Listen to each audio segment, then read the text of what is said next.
Hello, my dear friends. Welcome to Dream Musician. I hope you are great. So, this video is on syllabus discussion because जो हमारा exam का session होता है 2 sessions होते हैं हमारे, तो जून का सेशन एग्ज़ाम जा चुका है end result is on awaiting. So I hope कि सभी का JRF निकले, सभी के नेट निकले. जिन भी मेरे फ्रेंड्स ने, मेरे स्टूडेंट्स हैं, जो भी मेरे फ्रेंड्स हैं जिन्होंने भी एग्ज़ाम्स दिया है लास्ट सेशन का, so I wish for them and good luck for them. And ये वीडियो उन बच्चों के लिए है जो नेक्स्ट सेशन के लिए प्रिपरेशन कर रहे हैं and they are thinking of giving the next exam. So first and जो मोस्ट इम्पॉर्टेंट थिंग है before starting your preparation is look after your syllabus. Because syllabus को गो थ्रू करना सबसे सबसे मोस्ट इम्पॉर्टेंट पॉइंट होता है. अगर आप सिलेबस को गो थ्रू कर लेते हो and after that you start your preparation और मेकिंग नोट्स, तो वो आपको बहुत ईजी लगता है क्योंकि जो सिलेबस दिया है हमें वो ऑलमोस्ट बिल्कुल clear cut point two point दिया है कि ये टॉपिक ये टॉपिक ये टॉपिक इस यूनिट में, तो आपको बहुत ईजी होगा वाइल डूइंग योर प्रिपरेशन. सो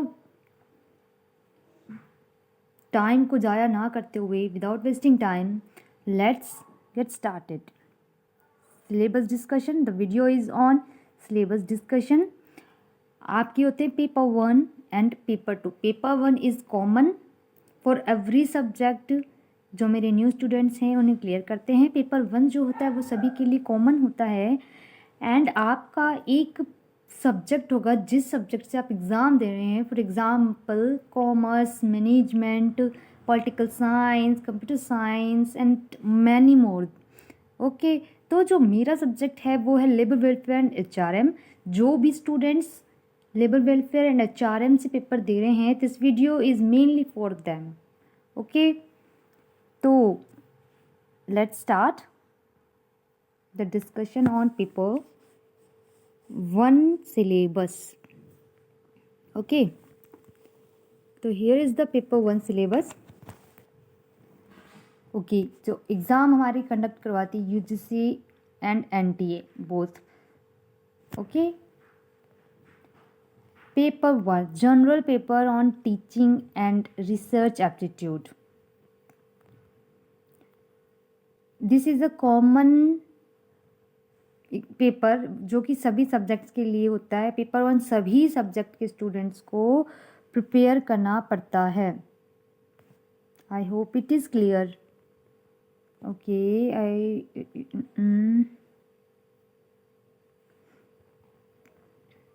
तो फर्स्ट है हमारा, फर्स्ट यूनिट रहेगी हमारी teaching aptitude. Teaching aptitude.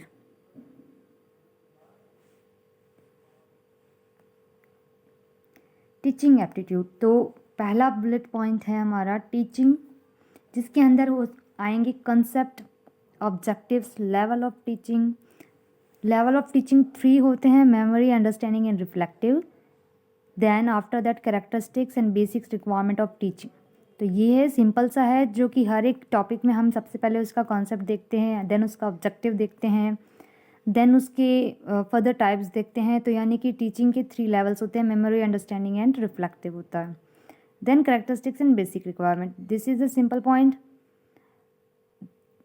Second point is learners characteristics. तो टीचिंग है, तो टीचिंग में teacher and second one is the learner. तो लर्नर्स की कैरेक्टरिस्टिक्स भी इंपॉर्टेंट होने ही हैं. Characteristics of adolescent and adult learner, academics, social, emotional and cognitive, individual differences. तो ये हो गया लर्नर के कॉन्सेप्ट को लेकर. Third point, factors affecting teaching related to teacher learner support, material, instructional facilities, learning environment and institution. तो जो factors होते हैं, पहले 1 बाय 1 हमने टीचिंग को क्लियर किया, देन हम लर्नर्स कैरेक्टरिस्टिक्स, लर्नर के कॉन्सेप्ट को क्लियर करेंगे. देन आफ्टर दैट कौन से ऐसे फैक्टर्स हैं जो टीचिंग और लर्नर के कॉन्सेप्ट को अफेक्ट करते हैं. Okay, then method of teaching in institution of higher learnings, teacher centered versus learner centered method. Offline versus online method, Swayam Prabha, MOOCs. ये जो ऑफलाइन वर्सेस ऑनलाइन मेथड है, इसके अंदर further so many topics are there जो आपको learn करने हैं, revise करने हैं। ओके, तो this is okay.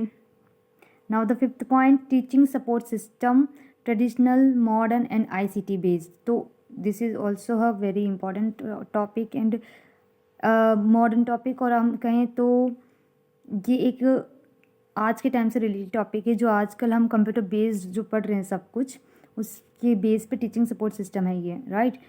Then last point है इवेलुएशन सिस्टम। ऑफकोर्स हम हर एक चीज़ में लास्ट में इवेलुएट करते हैं उसे, तो इवेलुएशन सिस्टम आएगा। Elements and types of evaluation, evaluation in choice based system, CBCS करके एक टॉपिक रहेगा, आपको वो भी लास्ट में है। ज़्यादा डीपली जाने की ज़रूरत नहीं है इस टॉपिक में, बट आपको अच्छे से पढ़ना होगा। In higher educations, computer based testing, CBT, innovations in evaluation system. तो जो आपकी स्टार्टिंग के टॉपिक्स रहेंगे, they are more important of teaching aptitude, like teaching, learner characteristics, factor affecting and method of teaching. ये जो लास्ट के हैं, आप इनमें डीपली अगर नहीं भी जाते हो तो भी चल जाता है, ठीक है। तो this is all about unit 1 teaching aptitude. Now unit 2 research aptitude. Unit 1 आपको क्लियर हो गई होगी, इफ़ नॉट आप मुझे कमेंट सेक्शन में बता सकते हो। I will again discuss with you. Unit 2 research aptitude. Research की meaning, type, characteristics, positivism and positivistic approach to post-positivistic approach to research. These are the topic you have to prepare. Method of research, experimental, descriptive, historical, qualitative and quantitative. अब देखो syllabus पढ़ने का क्या फ़ायदा है। Method of research, आपको methods ही इस पे दे दिए गए हैं, like experimental, descriptive, historical, qualitative and quantitative method. These are the methods of research, right. Steps of research, research के क्या क्या स्टेप्स होते हैं, आपको फर्स्ट क्या स्टेप लेना चाहिए while doing your research. Thesis and article writing. वैसे research aptitude very interesting unit है अगर आप इसे एक मन लगा के पढ़ते हैं, बिकॉज ये आपको PhD में बहुत हेल्प करता है, इसकी basic knowledge. Thesis and article writing, format and styles of referencing, application of ICT in research and research ethics and one more. Research aptitude की बेसिक और इसकी पूरी जो इस यूनिट की अच्छे से नॉलेज लोगे ना आप, तो आपको जो PhD के टाइम पे जो इंटरव्यू होता है उस टाइम पे आपको बहुत हेल्प करेगा ये, जो इंटरव्यू में क्वेश्चंस पूछे जाते हैं रिसर्च से लेकर, राइट। Unit 3 comprehension. यूनिट 3 है कॉम्प्रहेंशन, यानी कि RC, रीडिंग कॉम्प्रहेंशन। जो पैसेज होता है उसमें से 5 क्वेश्चंस आते हैं, 5 क्वेश्चंस इसमें आते हैं, 10 क्वेश्चंस आपके पेपर 2 में आते हैं रीडिंग कॉम्प्रहेंशन के। तो आपको ये सबसे मार्क्स टेकिंग यूनिट है, यूनिट 3। आप यहाँ से 5 के 5 क्वेश्चंस करेक्ट कर सकते हैं, आप 10 मार्क्स गेन कर सकते हैं। अगर आप प्रैक्टिस करते हैं तो आपको कॉम्प्रहेंशन की प्रैक्टिस करनी पड़ेगी। More practice you need for the comprehension, यानी कि रीडिंग कॉम्प्रहेंशन RC के लिए। देन 4th यूनिट कम्युनिकेशन है। कम्युनिकेशन का meaning, type, characteristics of communication, effective communication, verbal and non verbal, intercultural and group communication, classroom communication, barriers to effective communication, mass media and society. तो basically क्या है, मैं अभी यहाँ पे एक सिलेबस आपसे डिस्कस कर रही हूँ। मैं आपको पॉइंट टू पॉइंट एक्सप्लेन करने लगी तो video will become very long. मैं चाहती नहीं वीडियो ज़्यादा लंबी बने, तो मैं आपसे सिर्फ सिलेबस डिस्कस करूँगी, सिलेबस रीड कर रही हूँ, जिससे कि आपको भी एक माइंड में सेट हो जाता है। जब हम किसी से सुनते हैं सिलेबस या फिर कोई भी चीज़ हम किसी से सुनते हैं तो हमें ज़्यादा याद रहती है instead of reading self, right. तो इसीलिए syllabus discussion is very important.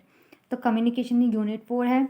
Unit 4 communication, देखो वैसे कम्युनिकेशन का यूनिट बहुत ईजी है, not so difficult, and like हमारी डे टू डे से लेकर ही हमारी कम्युनिकेशन होती है, वैसे ही कम्युनिकेशन का टॉपिक है, बट इसमें थोड़ी सी हमको इनके कॉन्सेप्ट के बारे में इनको क्लियर करना पड़ेगा। That's it. बाकी इजी है कम्युनिकेशन यूनिट भी।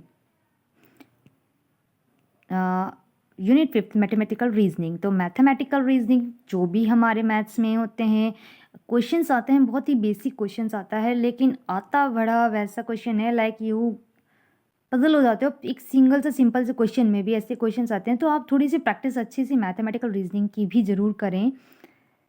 Types of reasoning, number series, letter series, codes and relationship, mathematical aptitude में fraction, time, distance, ratio, proportions, percentage, profit and loss, interest, discounting, average, and simple interest and compound interest, all the topics are there। तो आप ज़रूर करिए practice इसकी।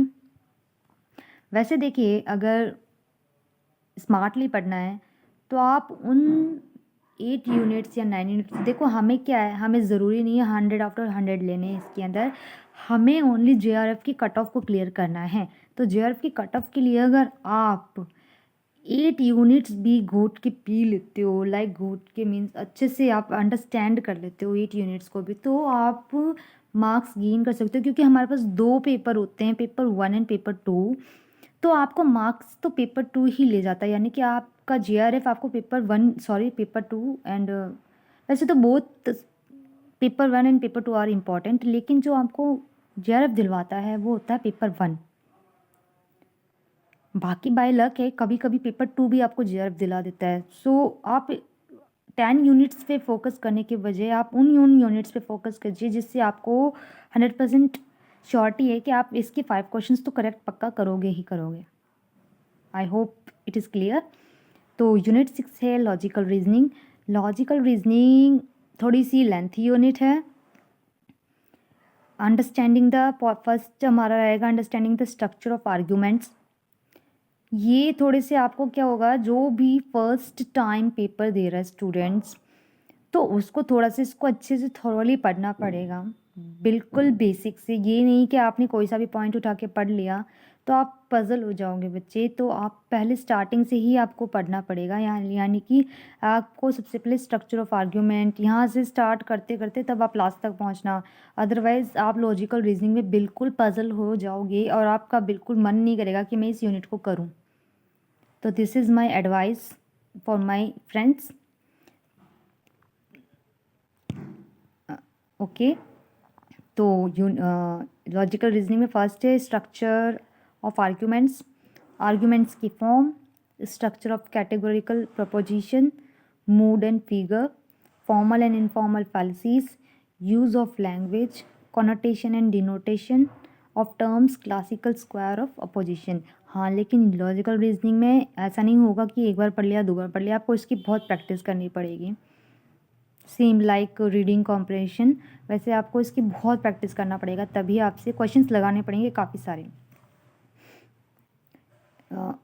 Evaluating and distinguishing deductive and inductive reasoning, analogies, Venn diagram, simple and multiple use for establishing validity of arguments, Indian logic, means of knowledge, प्रमाणास, प्रत्यक्ष प्रमाणास की ये अंदर types होती हैं लाइक प्रत्यक्ष, अनुमाना, उपमाना, शब्द, अर्थपति, अनुपलब्धि। आई होप जो फर्स्ट टाइम इस यूनिट की सिलेबस को रीड कर रहा होगा उसके माइंड में यही चीज़ जा रही होगी, यार ये क्या है, व्हाट इज़ दिस, मैंने कभी सुना ही नहीं, तो मैं तो इस यूनिट को नहीं पढ़ता। नहीं, लेकिन आप ज़रूर करना, this is a competitive exam. देखो आप स्टार्टिंग से पढ़ोगे ना तो आपको सीरियसली ये ईजी लगेगा, राइट। मैं अपनी इस चैनल पे इस यूनिट को ज़रूर लेकर आऊँगी। मैं चाहूँगी कि मेरे जितने भी फ्रेंड्स हैं इस पूरी यूनिट को अच्छे से करें, किसी को डर ना लगे इस यूनिट से। It's really really interesting unit. Okay, तो लास्ट है स्ट्रक्चर एंड काइंड ऑफ अनुमाना, व्याप्ति एंड हेतुभाषा, fallacies of inference. Unit 7 data interpretation, DI है, डेटा इंटरप्रिटेशन है। जो बच्चे गवर्नमेंट एग्ज़ाम्स की तैयारी कर रहे हैं और जिन बच्चों ने कोई भी आज तक एग्ज़ाम नहीं दिया है, they are in final year, कोई दिक्कत नहीं है। DI आपने कभी ना कभी स्कूल टाइम पे भी किया होगा, डाटा इंटरप्रिटेशन। लाइक जो बार चार्ट से क्वेश्चन पिक होते हैं, फिर उन्हें हम ऑप्शंस में टिक करते हैं, histogram, pie chart, table chart and line chart. Quantitative भी होता है, ये क्वालिटेटिव डाटा भी हो सकता है। Source acquisition and classification of data, data and governance. तो इतना डरने वाली बात नहीं है। एक ये टॉपिक यूनिट 6, यूनिट 7 और एक वो जो रीडिंग कॉम्प्रिहेंशन वाला यूनिट था, ये दोनों आपको 5-5 क्वेश्चन यानी कि आपके 10 और 10 यानी कि 20 क्वेश्चन, 20 मार्क्स आपके तैयार करवा सकते हैं, राइट। तो 50 क्वेश्चन का पेपर होता है, हर एक यूनिट से 5-5 क्वेश्चंस आते हैं। तो आपको इसी तरीके से एक स्मार्ट लेके भाई इस यूनिट की 5, इस यूनिट की 5, एटलीस्ट आपके क्वेश्चंस ना आउट ऑफ 50, एटलीस्ट अगर आपको JRF चाहिए तो आउट ऑफ 50 40 या 41 तक तो आपको करेक्ट, मतलब 40 मार्क्स तो होने ही चाहिए, right.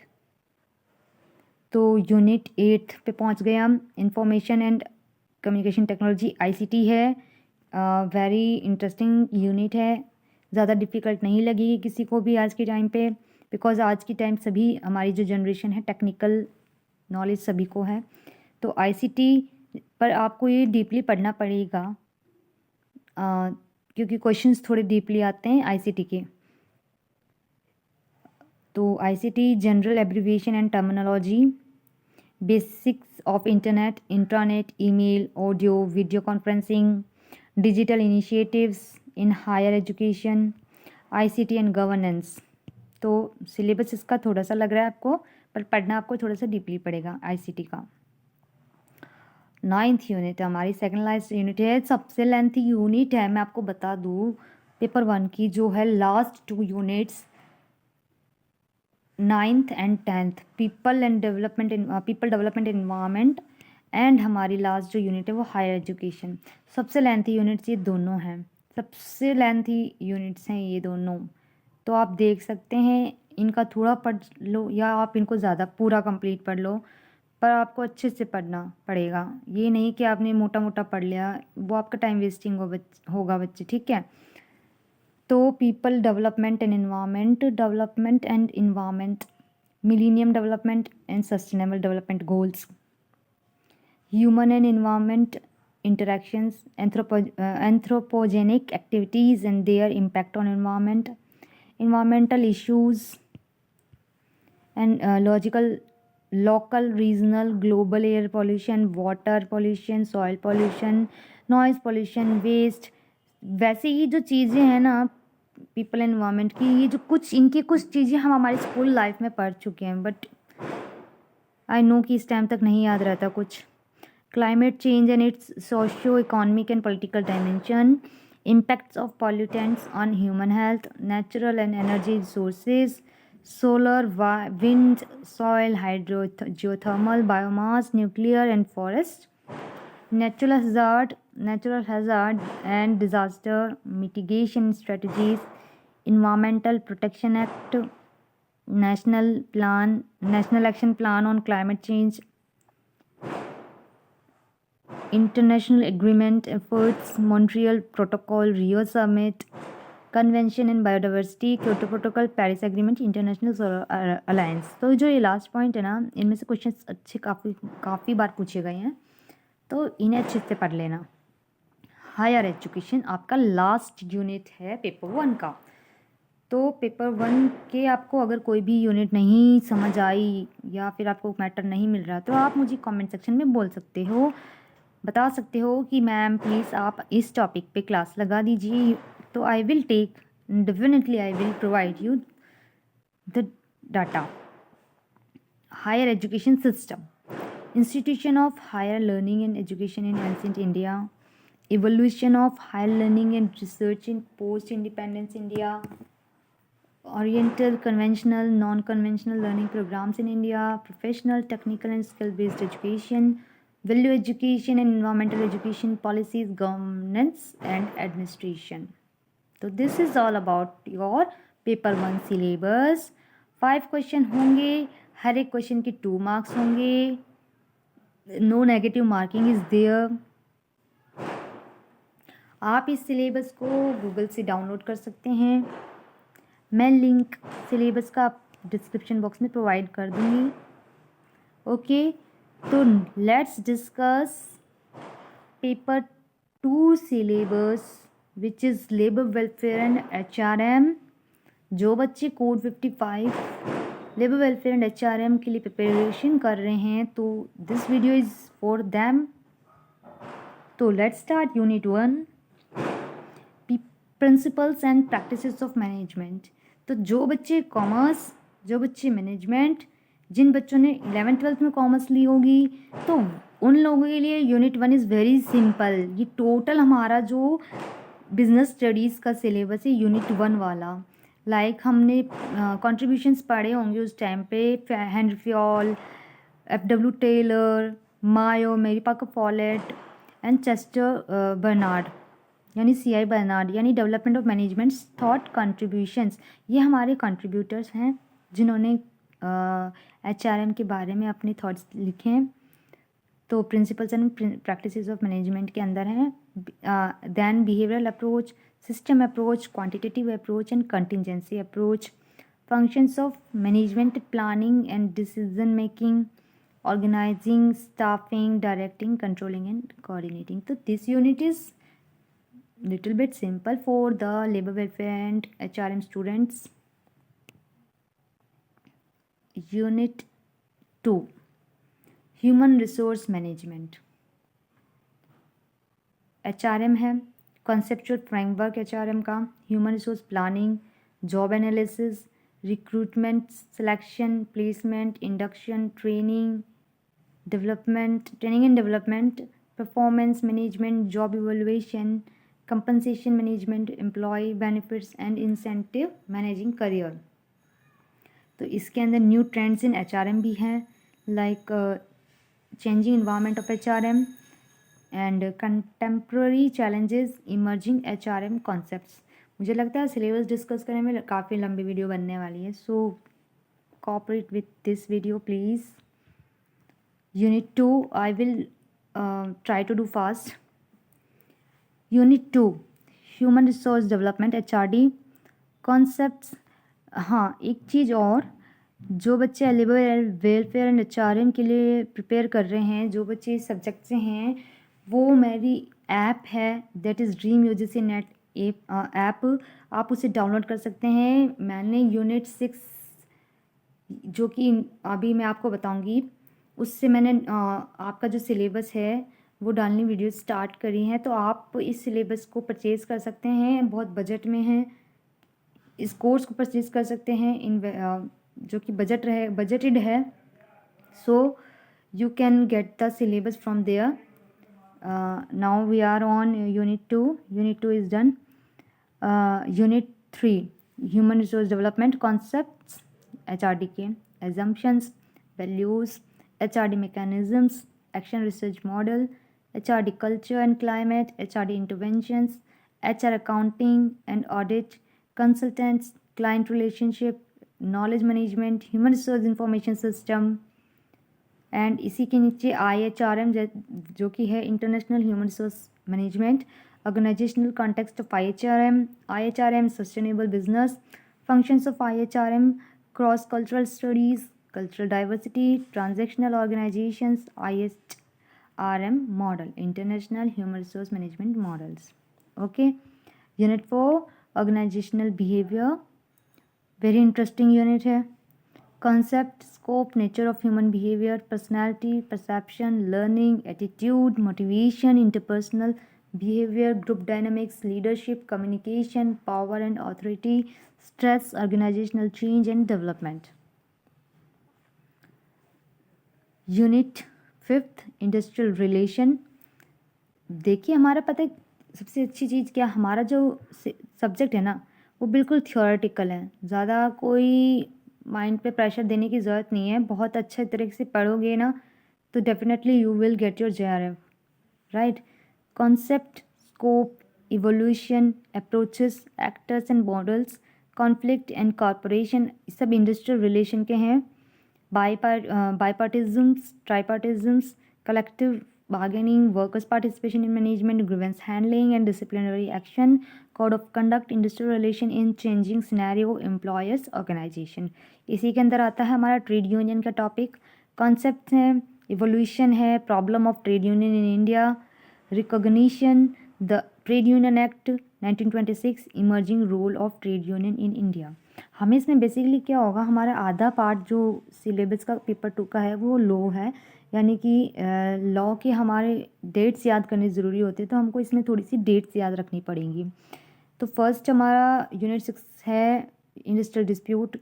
Industrial dispute factors, forms, trade union, prevention, settlement, role of state and central labour administration, strikes and lockouts, the industrial employment यानी कि standing order act 1946, the industrial dispute act 1947. तो ये act है हमारे 2. Unit 7 labour legislation. तो ये unit lengthy है, बहुत अच्छी से खासी लेंथी यूनिट है. इसमें काफ़ी सारे एक्ट हैं हमारे. पहले तो आप लेबर लेजिस्लेशन के objectives, principles, classification and evolution, international labour organisation ILO के बारे में, social justice and labour legislation, Indian constitution and labour law. ठीक है, ये हमारे एक्ट्स हैं कुछ. फैक्ट्री एक्ट 1948, ये आपको बहुत ज़रूरी है, इनकी जो ईयर याद रखना भी बहुत ज़रूरी है. Mines act 1952, the interstate migrant workman act 1979, the contract labour act 1970, the building and other construction workers act 1996, the child labour act 1986. पता है क्या है बच्चों, जो ये एक्ट है ना, इसमें और भी काफ़ी एक्ट थे, 2-3 एक्ट थे, लेकिन 2018 का जो एग्ज़ाम में चेंजेस आए, जब पहले तो 2018 से पहले ऑफलाइन एग्ज़ाम होता था हमारा, जब ये हमारा CBT एग्ज़ाम होने लगा, जब फर्स्ट पेपर हुआ, तब हमारा कुछ सिलेबस चेंज हुआ था, यानी कि कुछ रिमूव हो गए थे पार्ट. तो इसमें से हमारे कुछ एक्ट्स रिमूव हो गए थे, वरना इसमें भी बहुत अच्छे अच्छे और भी एक्ट थे. ठीक है, तो यूनिट 8 वेजेस है, टोटल वेजेस. इसमें हमारे वेजेस के एक्ट हैं. तो पहले आप वेजेस के कॉन्सेप्ट, उसके types, factors influencing wages, wages theory, wage theories and wage differentials. इसमें एक्ट रहेंगे हमारे minimum wage act 1948, the payment of wage act 1936, the payment of bonus act 1965, the equal remuneration act 1976, the payment of gratuity act 1972, employees provident fund and miscellaneous provision act 1952, payment of gratuity act 1972, right?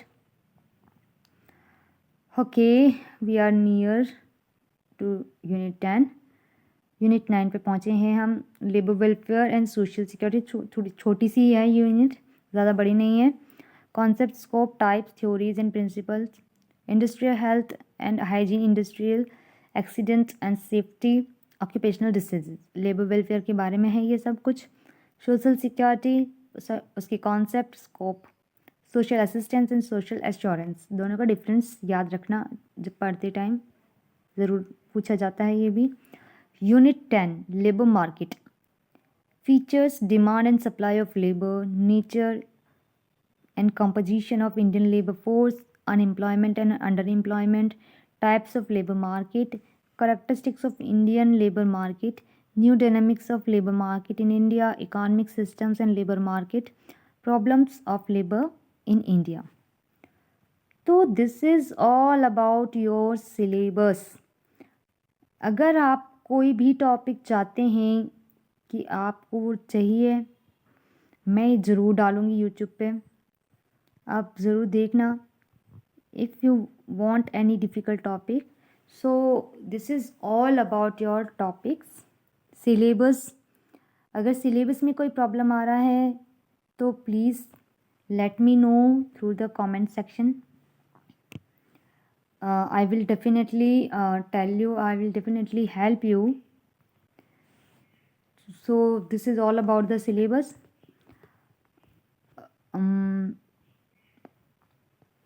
और आप जो है इस course को, paper 2 के course को dream musician at Google play store से download कर सकते हो. उस पर आप देख सकते हैं. अभी एक्चुअली क्या है, मेरी जो रिकॉर्डिंग मतलब लाइक आपका जो डाटा है तैयार है, but due to some technical problem में रिकॉर्डिंग नहीं कर पा रही हूँ. मैं कुछ ही दिनों में रिकॉर्डिंग्स डाल दूँगी। अगर आप चाहते हैं कि मैं लाइव पढ़ाऊँ, आप ज्वाइन करना चाहते हैं मुझे ड्रीम यूजीसी नेट पे एज अ लाइव, तो आप प्लीज़ कोर्स परचेज़ कीजिए। आई will definitely provide you live videos on their, because अगर कोई डाउट होगा तो आप वहीं क्लियर कर लेना। एंड अदरवाइज़ अगर आप ऑफलाइन भी देख रहे हो मेरी वीडियोज़ को, आप कोई भी डाउट इंक्वायरी सेक्शन के थ्रू पूछ सकते हैं। ओके, तो this is all about my app and this is all about the syllabus, paper 1 and paper 2. So thank you so much. Have a great day and have a smile on face, and don't take pressure. Just cool down and start your preparation and set your targets, that is JRF or NET. Good luck for your preparations. Thank you.